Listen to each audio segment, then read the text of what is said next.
Breaking news, BP Sara na ang papalit. BBM, di na nagpapakita. Naku, yan ang ating pag-uusapan ngayong araw na ito.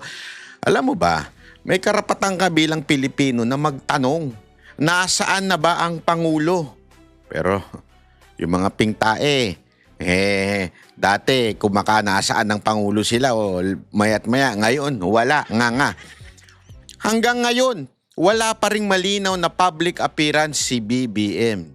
May mga video, oo. Pero ang tanong, luma ba yan o totoong nangyari ngayon? At ang matindi nito, naglabas pa sila ng picture, pero luma. Bakit? Kung maayos si BBM, bakit sila maglalabas ng lumang picture? Hindi ito chismis, hindi ito intriga, ito'y usaping konstitusyon. Dapat malinaw. Kapag ang Pangulo ay hindi na kayang gampanan ang tungkulin, may papalit na dapat at iyon ang ating Vice Presidente. Kaya ngayon mga banateros, maaayos pa bang nagagampanan ng ating Pangulo ang kanyang trabaho? Kasi kung hindi na, nako po, meron sinasabi dyan ng ating konstitusyon. O may katotohanan ng hindi sinasabi sa atin at kung tahimik ang palasyo, karapatan ba nating humingi ng proof of life? Aba, siyempre Bakit ba importante na makita natin ng Pangulo?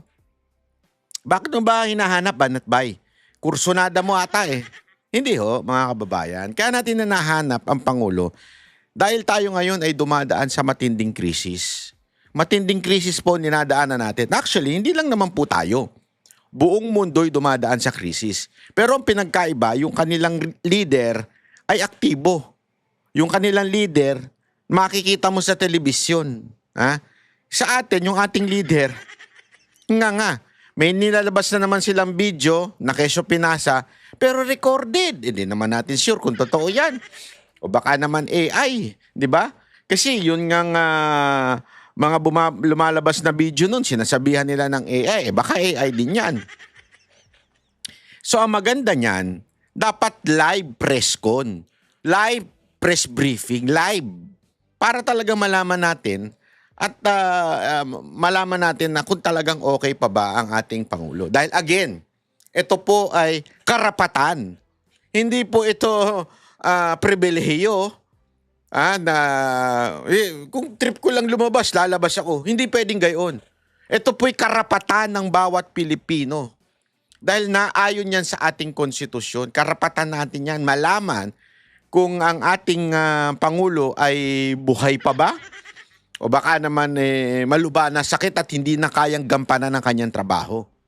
Kaya importante yan. Hindi po ito bula-bulahan Hindi ito pwedeng daanin nyo lang sa mga pautot ninyong propagandistang sinasabi na okay naman, ganyan. Hindi pwede. We need a live and public appearance of the President. Kasi kung hindi, malabong usapan yan. Di ba?